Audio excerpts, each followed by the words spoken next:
Hey there, Heather. It's just cut it out. Welcome to yet another OOTP Legends League LCS battle. Today we have Game 6 of the NLCS between the Philadelphia Phillies and the Los Angeles Dodgers. The Phillies won all three home games, 3-4-5, with the Dodgers winning 1 and 2.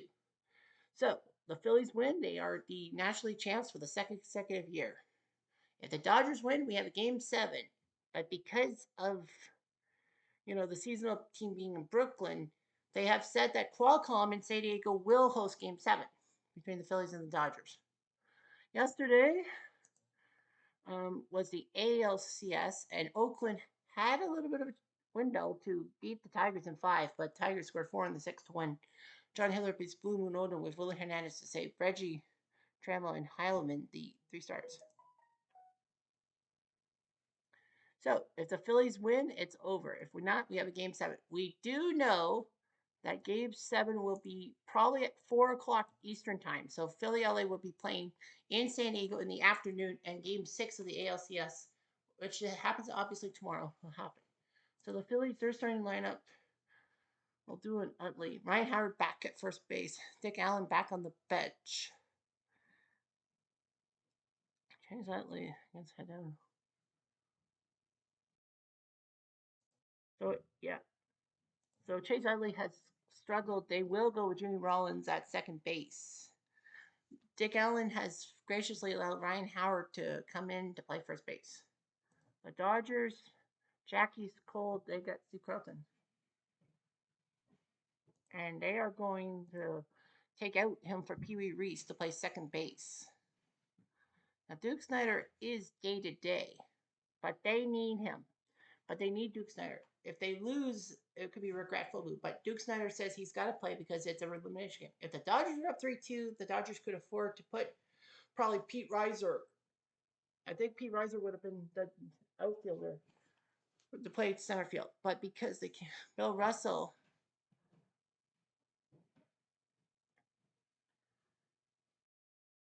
But no, the wind's blowing at the left. So they are going to put Russell in at shortstop. Pee-wee Reese will play second base because of Jackie.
Strike three.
the Phillies win 2-1, a pitcher's duel, and they did it. And the MVP is Chuck Klein. Well, he did get the first RBI. Hamilton got the second RBI thanks to a bases loaded walk.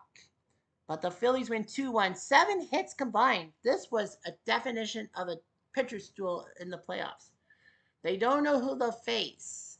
And I do believe that no matter who they face, it will now be the American League hosting the World Series having home field advantage. Campy got his third home run.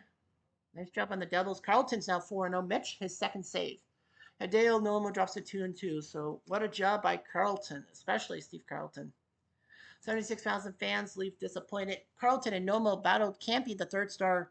Klein got a looping a double for an RBI and a bases loaded walk to Billy Hamilton. So the Philadelphia Phillies win 2-1. They are in the finals. A gigantic win over the LA Dodgers, who thought they were going to force Game 7 in San Diego, but they didn't. Steve Carlton provides everything. So, of course, Detroit, Oakland, they get the game to themselves at 11 o'clock. Newhouser versus Bender, so it's actually going to be 50-50. Game 7, if we need it, will be Verlander versus Waddell. So, well, yeah, it's going to be a pitcher's duel for Game 7, but we might not have it. Well, if Detroit wins, it's a Game 7. Newhouser and Bender both have struggled. But Detroit knows they need to force a Game 7 to get Verlander on the bump. So for the second consecutive year, the Philadelphia Phillies are your National League champions. What a job they did. We go to round 4. The Phillies don't know who they'll face in the next round. It's Detroit or Oakland. Now, let's take a look at the Phillies stuff. 101 wins, and they ended up being the third wild card, beating St. Louis by 2 games. They lost on the final day. Marlins won on the final day, meaning that they were the 8th seed and not the 7th seed. The Mets 106 wins. Cardinals had 99 wins. But yeah, as you see the main roster and all that, the pitching rotation, of course, they don't have the playoff stats and all that. So, yeah, 101 wins. Now, let's take a look at Detroit and Oakland. Detroit won 103 games, winning the division over Minnesota by 9 in the North. So if they've won 103 and Oakland has won 110, I do believe, right? Yeah, 110. They crushed it, the Angels in the West. So what does this mean? It means that, yes, no matter who wins the AL, they will be home field because home field goes to the most wins. So Philly will have to start on the road again. But, as we look at the playoff tree, they had to actually start from the bottom. They had to start from the bottom anyway. They were the 8th seed. They faced the 1 seed Giants, beat them in 6, and then they swept the Rockies, and then they took care of the Dodgers in 6. Well, they've had to take care of 3 West Coast teams. If the A's win, then the Phillies have to face a West Coast quadruple header, a quadruple. Because you got San Fran from California, Denver, Colorado, Los Angeles, California, and then you might get Oakland. If Detroit wins, then, it'll be funny. And then we'll have a first-time champ. But Oakland would be trying for their second title in 3 years. Let's look at the playoff coverage. In round 1, Philly took care of San Francisco in 6 games, even though they weren't that good against them. They're 4th in runs scored, 11 runs against. They could score the runs, but San Fran had the runs against. 111 wins for the Phillies, 115 for San Fran. San Fran won game 1 4-1, then the Phillies won 2-0, and then 11-0, and then San Fran pulled even 2-2, and then Phillies won 3-1 and 10-3 to move on. So yeah, they did their job. And the RBIs, guys, well, Mike Schmidt had 5 against the Giants. Hamilton had 5, Klein had 5, but 3 home runs by Greg DeBoer-Lusinski. The Giants, 6 RBIs by Willie Mays, not enough. See the pitching against the Giants, 2 wins by Carlton, 1 by Alexander, 1 by Robin Roberts. So the starters knew what to do. All that. Round 2, Phillies swept Colorado. They looked good against Colorado in the regular season. 101 wins for them. Rockies won 100 games. Yeah, they won 100 games. Yeah, 1 less than Philly, but because of seeding, Colorado got home field. They were tops in runs scored, and they couldn't put the runs against. Now, so the Phillies, well, Philly won game 1 15-7, then 9-4, then 5-1, then 8-3. So they swept through. Yeah, Klein was the MVP in round 2. Who was round 1 MVP? Philly Hamilton, okay. So 7 RBIs by Klein against Colorado, 6 by Michael Jack Schmidt. Well, 3 home runs by Ryan Howard, 2 by Boa, 2 by Schmidt. The Rockies, Cyril and Tulo, but yeah, Philly, they're pitching. They didn't use that. They only used 7 pitchers. Wins by Carlton, Short, Roberts, and Alexander. I think all starters. Yeah, yeah. Chris Short was a starter. Mitch Williams, Schoolboy Rowe, and Al Holland were the only guys who came out of the bullpen. Seemingly. Round 3, 4-2 over the Dodgers. They didn't do so well. They scored more runs than the Dodgers, but Dodgers only gave up 562. 101 wins against 110. Yeah, Phillies. Snyder had 8 RBIs in 2 games, the first 2 games against Philly, and then nothing since. 4 RBIs by Pedro Guerrero despite him slumping. Garvey was 1 for 19. That's nasty. Russell 1 for 10. Pee-wee 2 for 19. They gave him a lot of chances. Pedro Guerrero and Matt Kemp all sucked. Well, Duke Snyder did well. Dave Herman did okay too, and so did Campy. 3 home runs against them. Using a lot of pitchers and all that. Of course, it's my thing. So yeah, Dodgers won the first 2 games at home, and then Philly came through. Yep, like I said, that game 4 when the Dodgers were up 8-3 and a chance to take a 3-1 series lead, they botched it, and then the Phillies went on the 14th. That was the TSN turning point because after that, if you go through the 9th to the 14th inning, so you go through 6 innings. Well, the Dodgers didn't score in the ninth in game 4. So you go 6 innings because 14 innings. In 24 innings, the Philadelphia Phillies outscored the Dodgers 13-2. 8-3-2 makes 13, and then 1-1 makes 2. So after the 8th inning of game 4, the Phillies outscored the Dodgers 13-2. That was pathetic. Pitching wise, the wins were by Al Holland in relief, Robin Roberts, Steve Carlton, and P.D. Alexander. Yeah, they used a lot of pitchers. Well, 2. Yeah, Jonathan Broxton. But yeah. Against the Dodgers, 7 RBIs by Chuck Klein and Mike Lieberthal. Yeah, Lieberthal had 7 RBIs, which shocked a lot of people. 2 home runs by Allen, 2 by Klein, and 2 by Lieberthal. Schmidt, Delahunty, and Howard went deep. Yeah, Chase Utley only went 1 for 11. Hamilton only went 3 for 18. His only RBI was that basically walk. Howard went 2 for 12. O'Doul went 3 for 16. Rollins 3 for 15. Yeah, Dick Allen 9 for 20. Chuck Klein had 11 hits against the Dodgers, and Schmidt had 8. So yeah, Klein had 11 hits against the Dodgers. He deserved to be the NL MVP. So yeah, the Phillies go from the 8th spot. Now they have to wait for Detroit or Oakland, and they are on the road again, but it serves them just fine. I mean, they've started on the road all 4 series so far. Well, this is the 4th series they'll start on the road. And who knows, maybe the Phillies might pull a rabbit out of their hat. We'll see. Anyway, I'm Jeff Diamond, a dude.